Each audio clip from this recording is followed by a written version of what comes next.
going to do what's called synchronization so that I can sync up all the film and the audio. All right. In a second. So we're going to go 1, 2, 3, clap. This takes the place of, the famous movie thing with it. Okay. Yeah, that's what they do. We actually have to clap. Yeah. So I'll see the spike in the audio and I'll go, oh, that's All right. because we have different audio. 1, 2, 3, clap. Perfect.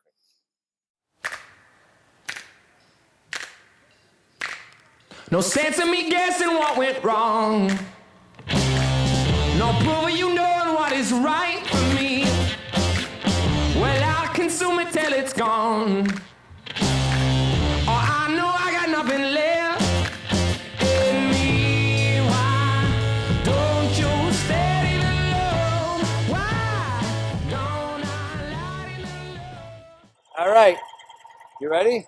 Let's do it, man. Ladies and gentlemen, this is another episode of Sidecar Sessions. I'm your host, David Dyer. My guest today, friend, fellow firefighter, actually my superior at the fire station, Steve Hammond. That's it. Let's do it.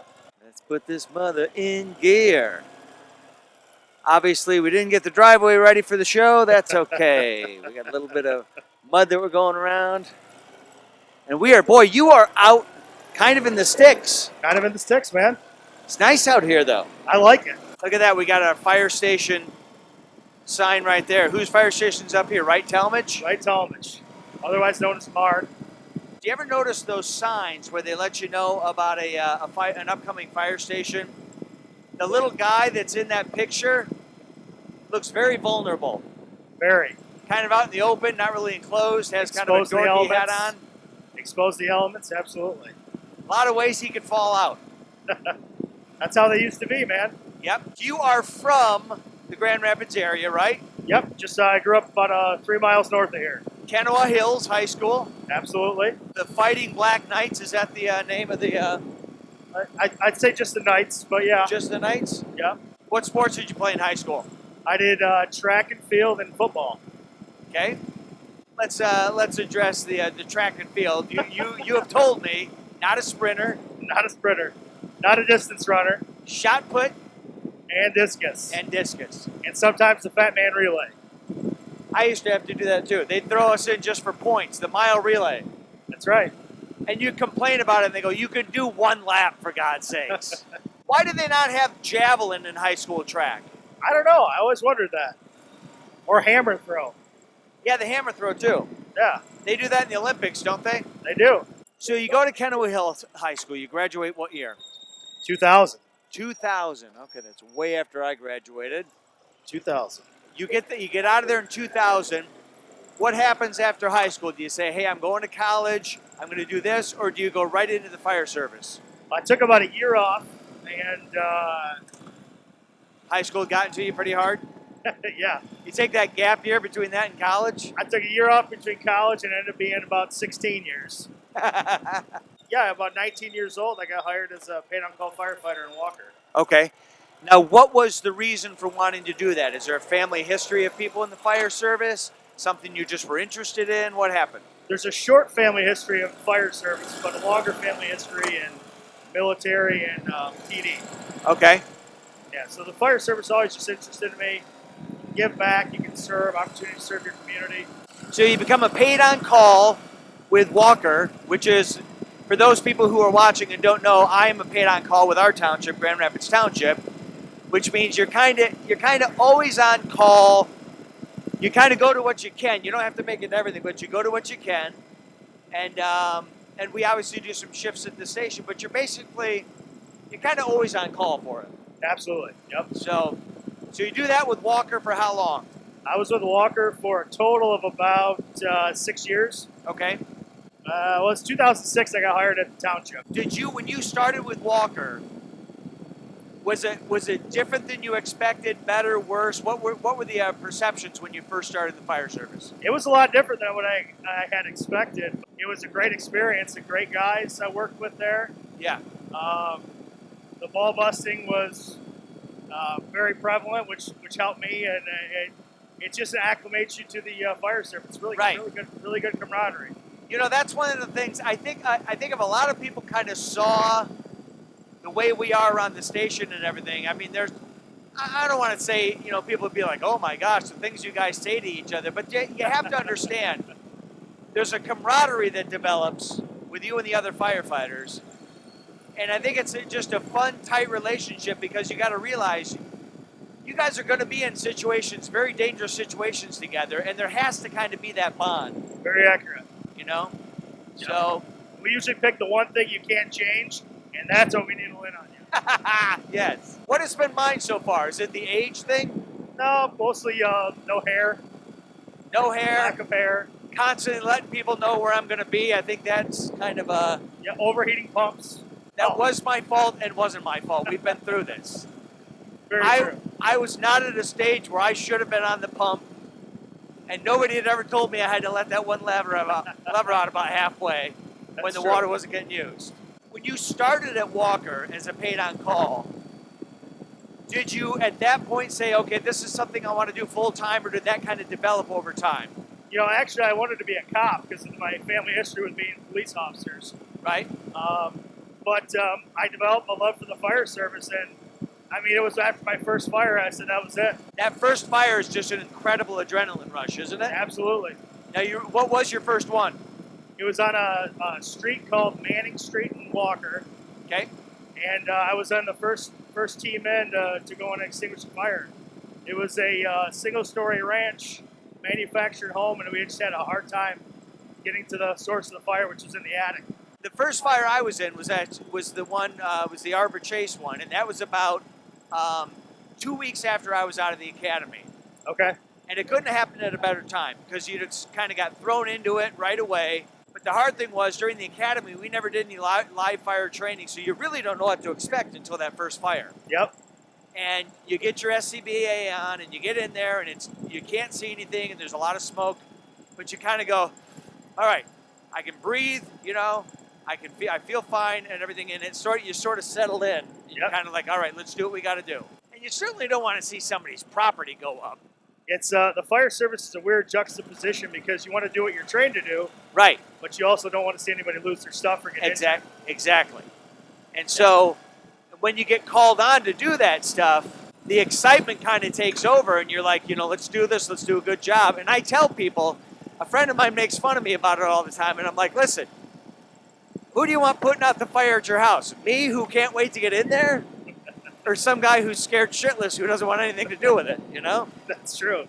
Of all your years in the fire service, what's the scariest thing you've ever had to come across? I mean, if you're talking fires, I mean, we had a couple where, we didn't know where it was in the basement, we were upstairs, and you lose your hose line or you lose your partner. Those are kind of ones where you kind of tighten up and go, okay, you fall back on your training, you find the hose line, you find a window. Have you ever been in a situation where you thought, I may not get out of here? That's never crossed my mind. I've never been in a Mayday situation. Okay. Never had it where it was any concern of mine that the people I was with or the people that were outside wouldn't be able to get me out of it. Now, it's probably a big change for you when you go from, being a firefighter like myself to being somebody in a position of authority, a sergeant, to where oftentimes when we're on these scenes, you're in command of the situation. So where you got to start making the decisions about who do I send in, who's best able to do this, and you really got to kind of know your personnel well, right? Absolutely, yeah. It's kind of hair raising when you have to look at the situation and say, okay, can we get a stop on it? If we can't, then do we just let it burn to the ground, or do we attack it from the outside? Transitional attack. It's everything that fires across in your mind very quickly. And do you think about your family at that point? In all honesty, I know my wife's probably going to watch this. I try to put that in the back of my head. I think about them at the start of my shift and when I'm going home. I mean, they're always in the back of your head, but it's never kept me from going into a situation where I might be able to affect change in someone else. Right. And that's one of the things I love about the job. It's tremendously gratifying. Don't you find that? I mean, it is very. It is. I tell people, it's fun to be part of a situation where when you drive up in that big red truck, you can tell it puts people at ease. Yeah. People are happy. There's help there. And that red truck just offers a lot of comfort to people. No one ever calls us when they're having a good day. Right. That's what you need. And if you approach it with some empathy and you're able to identify with people's problems, it's even that more rewarding. Do you you still love it? Every day. I've never I've never woken up and not wanted to go to work in the morning. Oh, that's great. Isn't that great? Because It is. boy, I tell you, I've had jobs in the past for years where you're like, every morning you get up, you're like, oh crap. Yeah, I've had those too. I gotta go price out another phone system for God's sakes. Look at the houses out here. Beautiful, man. This is the hidden money of West Michigan. That's right. It's a little area called Eastmanville. Very nice. Now tell me about your family, because your dad sounds like a character. We talk about your dad from time to time. My dad is a character. He's a retired General Motors worker. He was tough on us growing up. I mean, there was always something to do. He always kept busy. He's a good guy. I mean, he's had a couple health issues recently, but he's working through all of those. Did you guys get to sleep in on the weekends? No. me No. neither. No. They slept in. I mean, my dad might have got to sleep in. We didn't get to sleep in. Used to drive me nuts, but my daughters would, my wife would, let them sleep, they need the rest. They would sleep so long. If my dad let us sleep till like 9 o'clock on a weekend, that was a treat. Yeah, absolutely. We were up at 8 or 8:30 doing shit all the time. Never let us be go. done. But you lived in an orchard, though, right? We lived in an orchard. Yeah. My dad was a dentist. And then when I was, there you go. That's why we got this. My dad was a dentist. And when I was 9 years old, he bought a 10-acre apple orchard and decided to become a gentleman farmer, which means all of us became farmers. And so, we used to work this apple orchard, and I loved it. We had a great time, and it was hard work, but, in the fall when we'd pick apples, we'd head out in the orchard with a radio, and we'd sit and listen to college football all day, and we had a great time. That's good memories. The Eastmanville Farm. Yeah, it used to be a halfway house. Oh, really? Yep. It was a poor farm. A what? A poor farm. Which means Poor? what? For poor people. Okay. They put you basically it's a county-run farm, Uh-huh. and they put you to work out there to earn your keep. Oh, I gotcha. Yeah. When was that, like the 1800s or when? It was. I think it stopped in 1940s. So now, you yourself, you're married, your lovely wife, Kara, Yes. right? Yep. And you've got how many children? We have 4. Okay. Yep. And it's kind of a Brady Bunch thing, right? It is hers, mine, and ours. So you've got one from your first marriage. Correct. She's got one or two from, 2. okay? Then we have 1 together. And then one that's tight together. That's it. Not gonna have any more? No. Does she ever bring it up? No, not in a sense that let's have more, we should have. Not let's do it now, but we should have done it then. I just did one of these with a friend of mine who's a comedian the other day. He turns 50 in a couple weeks. He's got a 1-year-old. Oh my gosh. What is he thinking? I don't know. I almost dropped him off like halfway through the thing. Thought, those are the kind of decisions you're going to make. He's going to be 68 when that kid gets out of high school. Man. So, in addition to the fire service, when you're home with the kids and stuff, what do you guys like to do? Oh man, we do lots of stuff. Our kids are involved in sports, so it kind of takes up the majority of our free time. Between basketball and baseball and now cross country. Which one's doing cross country? Mason. Is that the youngest? Nope, that's Your oldest son. nope, one right below that. Okay. So he's doing cross country, which is basically a 5K run, right? That's what they do? Yeah, I think so. Sounds right. Have you talked to Mason at all about this? I really don't know the distances. I know he runs 2 miles for practice, so I'm assuming, probably 5K. Yeah. His first meet's tomorrow. Are you going? I am going, yeah. I think it's at Coopersville. You don't have any information on any of this, really, do you?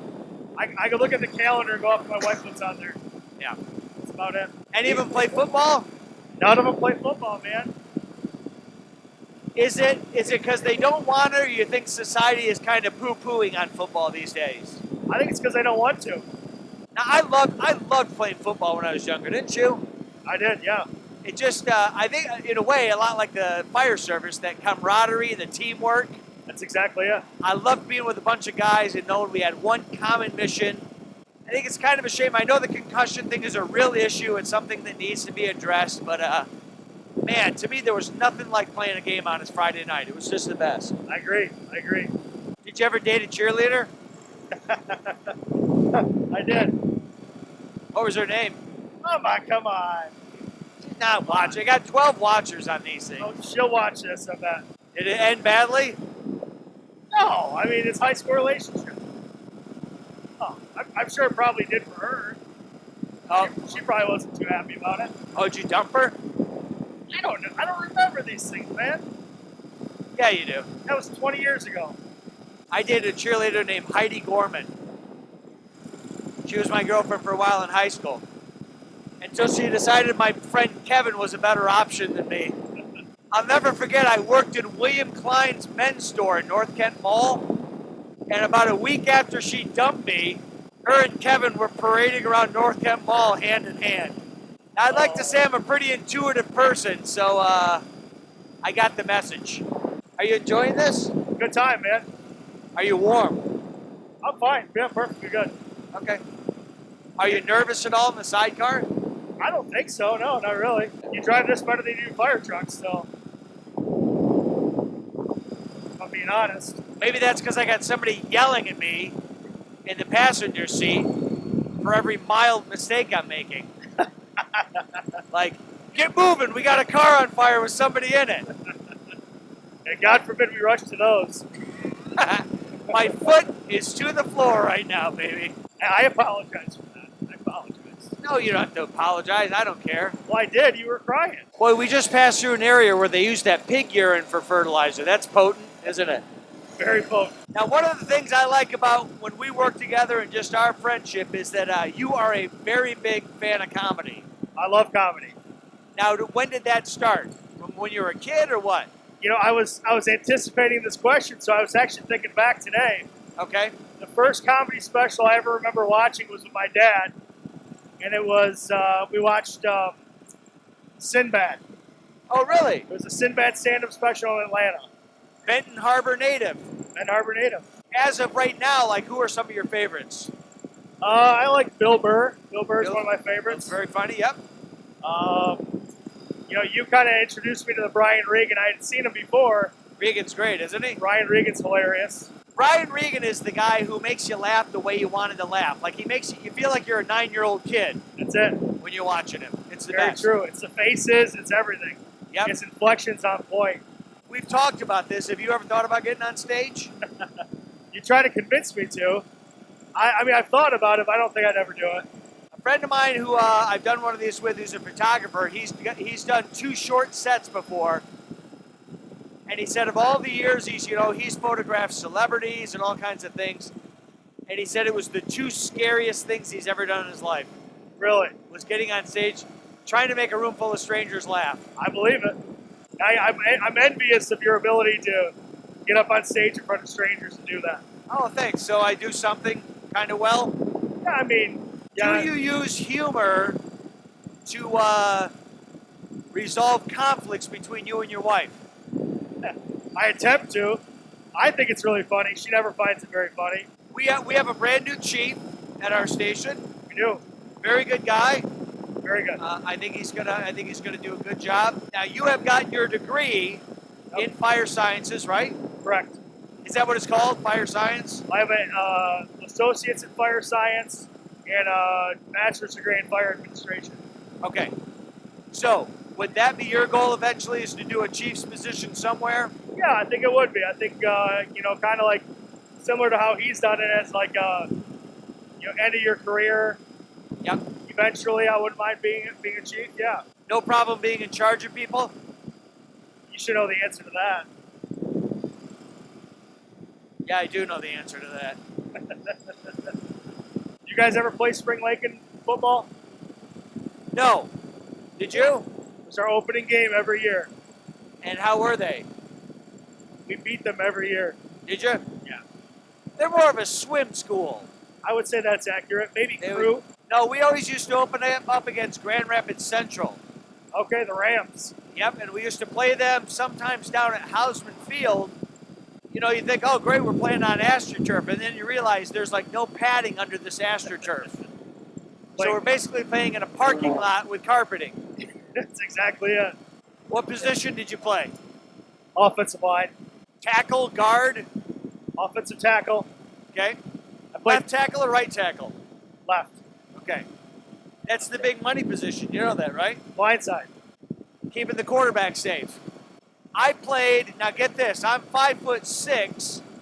This is high school football. On offense, I played guard. Anybody with like moderate hurdling skills could jump right over me. So I played guard, and then on defense, I played outside linebacker. Okay. So I got to move around a little bit there.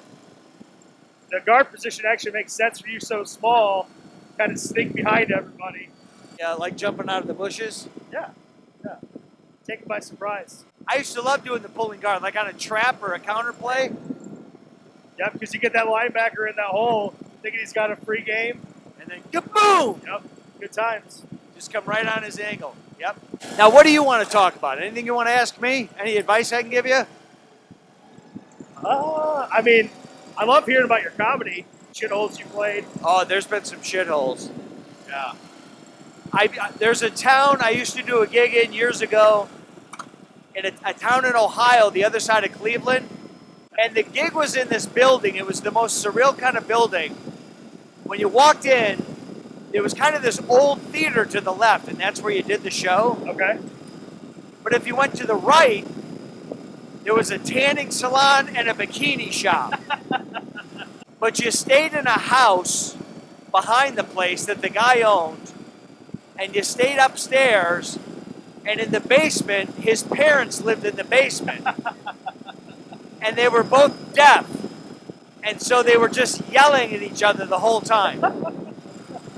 And you felt so lonely because you were in this shitty upstairs apartment by yourself that was sparsely furnished and smelled bad. And then you had two elderly people who were on the verge of death yelling at each other downstairs. You got any blemishes I got to clear up? No, I did a whole facial routine today. We're good. Do you sleep with cucumbers on your eyes? Just when I'm at home, not at the station. How do you sleep at the station? Do you sleep pretty well? I usually sleep pretty well, yeah. I do too. I usually make it a wind tunnel, you know that. Yeah. How many fans we got going in there when you're there? No less than 3. Is it the actual breeze or the white noise that you like? Yeah, I think it's the white noise. I'm a little self-conscious about snoring. So I kind of like the white noise for other people. Oh, so you're trying to cover your own snoring up? Yeah, I've never noticed it. because of the white noise. Yeah, I guess so. If you've had a few drinks, do you snore a lot louder? That's very true. That's accurate. I do. My wife does that. She's a lumber company sometimes, man. Oh, my goodness. Not the biggest turn on. She could have a little sexy, slinky outfit, but man, those snores start. Might as well be wearing a snowmobile suit. Have you gotten to that stage in your marriage where lingerie is now like the nicer sweatpants? Probably. I'd say that's accurate, yeah. You asked about my introduction into comedy. Yeah. Who were some of your bigger influences? Carlin was great, man. Just great. You get really sick of guys named Todd. Yeah. His stuff from a long time ago, like he's talking about, they used to play a game called the Dozens, which was basically beating each other down verbally and making fun of each other. And he goes, some neighborhoods had rules where you couldn't talk about somebody's mother. And he goes, we didn't have that rule. And he said, without fail, you'd get to a point where you talk to some kid whose mother had died, you know, and hey man, his mother died. And start a little fisticuff. Why is everybody else's stuff shit and your shit is stuff? Do you remember the first live comedy show you went to? Man, you're going back to the Comedy Den days. Yeah. Comedy Den was a club that was in Grand Rapids before, well, actually, the Comedy Den and Dr. Grins were open at the same time for a little while. when I started, that was the club in Grand Rapids, and it was a great club. It ended up being a situation where near the end of it, they were just giving away tons of free tickets. Yep, that's why we went there. That's kind of the beginning, the end of a comedy club. Yeah. Was that your first home club? Yeah. Yep, it was. I started doing guest spots there, and then worked my way into hosting and then featuring, and I never headlined there because it closed before I started headlining.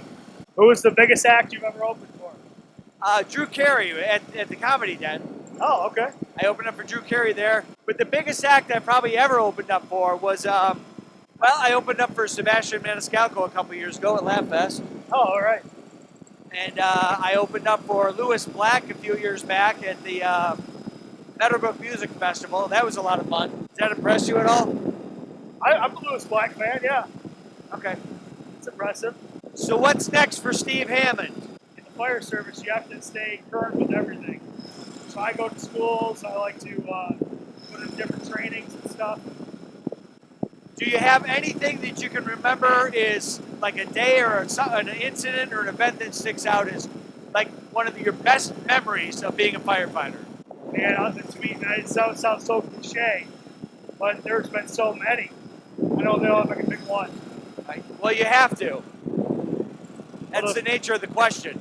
Man, how about that smell? Anytime we can go a little above and beyond for anybody, Yeah. I enjoy that. If an older woman has, an issue with smoke detectors, I'll go and install smoke detectors. I kind of like those kind of calls. Yeah.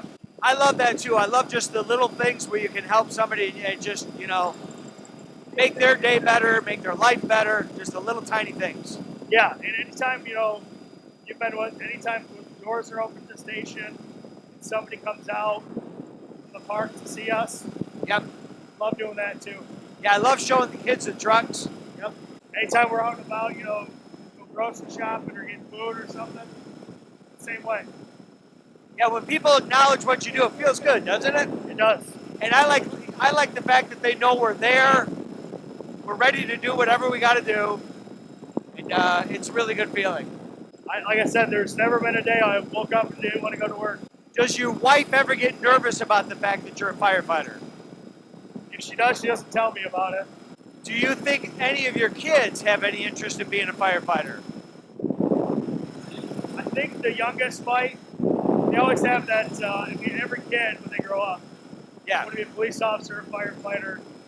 But he's the only one that's kind of stuck with it for so long. You want me to try to bring the chair up and just balance on two wheels right now? Let's do it. No. Is this everything you expected it to be? More. It's good. More, yeah. It's cleaning my sinuses out. Everything's going to drain back down when we stop, Oh, that's fine. For the moment, you feel like you can sing like an opera singer, though, right? I feel like a dog with my head out the window. Is your face moving all over? I don't think so. That face isn't going anywhere in that helmet. Well, it's a struggle getting this thing on, I'll tell you I that. know. We had to grease the sides up. We made it work, though. We made it work. Go get some Crisco, for God's sakes. We got to get this thing on. I can't wait till we try to get it off. That one's for sale. There you go, man. It's been for sale for a while. You've seen the act. I don't know if I can afford that one. Speaking of your act, you gonna plug it? What's your next show? Well, this is gonna be. Well, it depends on when this comes out. I don't know. Just go to daviddyercomedy.com, for God's sakes. Oh, I got your own website, huh? Yeah. Do you have a website? No, I don't. What would it be called if you did? Oh man, Hambone.com. that's a good one. That was your nickname at Walker, right? Well, that was my nickname back in high school. Okay. And transitioned into Walker a little bit and got shortened to Hammy. Do we have the kind of professional relationship? Can I call you Hammy, or do I have to keep it more professional? When's your probationary day done? I think that question just got answered, right? I'm supposed to get my shield then with my number. Coming up. I told my wife, I said, just a few weeks from now, I said, I get my shield. I said, that's a big day in the fire service when you get that P off your helmet and you get your number. Very true. I was explaining this to her and how much it meant to me and how important it was going to be to me. And she said, that's great. So is this the furthest out you've had one of these shows? Oh, yeah. Most of them are in the city. I offered to drive in. No, I love this. Okay. I love seeing new roads. Is the wind going to be an issue? No, I think we'll be fine. A lot of vultures out here. Probably a lot of farm carcasses. Very well. Dairy Good. cattle and pigs. And Wagyu Also- beef. what? Wagyu beef. Feel like I'm running errands with my dad on a Saturday. Yeah. Yeah.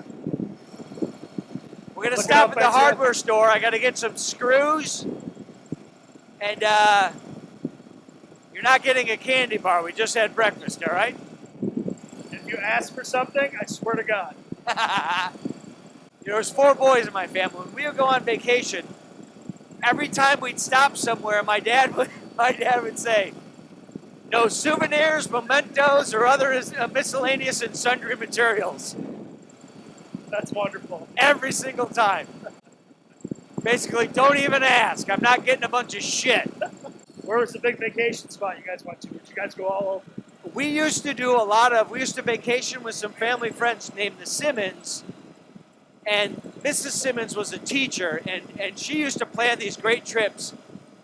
I mean, I had fun when I was a kid, but I look back now and I appreciate it more. They were always kind of historical themed. Like, we did a trip down south where we hit a lot of, Civil War battlefields and all kinds of things like that. Washington, D.C. And so we did a lot of fun trips like that were really very educational. That's fun. You look like that sounds awful. No, that actually sounds appealing to me right now. It was. Yeah. It was a lot of fun. What does a guy do on his day off from the fire department? Yeah. I don't have my list with me. I got so much stuff I got to do. Do you really? Work, man. That's all I do. But yet you carved out some time to do this. I try, it was on my calendar. Canceled on me last week. I didn't cancel. Okay. There was a potential for some big rain, right? No. It was a day just like this. No, it didn't rain, but it was supposed to rain. I also had some other shit I wanted to do. People setting up a garage sale. You got a rainbow top on that playground over there. So very inclusive. Boy, she's trying hard to get that mailbox door up. Without touching it. Like the Howie Mandel of getting your mail. I want to touch it. That thing's covered in germs. What do they say? Isn't your phone like one of the dirtiest things in the world? Yeah. I think you take it in the shitter with you all the time. Yeah, well, that's true. Disgusting. Well, this was a good time. This was a great time. Yeah. I'm so glad you did it. And we finally got the chance to do it. You want to tell people how to get a hold of you? No. No. No, I don't. That's the beautiful thing. Most of the guests on this show are here. I'm helping them promote something. They're like, oh, you can find me on this and that. You're like, no, don't get in touch with me. I'm trying to make my circle smaller, Dave. It gets tough as you get older, doesn't it? Very tough. Because your wife wants to make new friends with your kid's parent, the other kids' parents. And most of them are really good. But there's some that you're just like, man, man. what am I doing? Every time my wife is like, oh, we're going to go out with some people we've never met before. I'm like, no, I don't want to. I know everybody I need to know. It's true. All right. Well, listen, here, don't get out just yet. We got to say goodbye to everybody. Folks, thanks to you again. This has been another episode of Sidecar Sessions. I'm your host, David Dyer. My buddy, Steve Hammond, my sergeant at the Grand Rapids Township Fire Station. We have had a wonderful time. Thank you for tuning in. We are out. Did you whistle too? Oh, I did. You did. Let's whistle at the same time. All right. Ready? All right. Perfect, Stevie. I love it, man. Isn't it nice? It's a good time. Fun time, isn't it? Yeah. It's nice and comfy. Cozy. If this doesn't put you in a good mood, I don't know what does. And we know a couple people who need to be put in a good mood. Am I right? That's very true.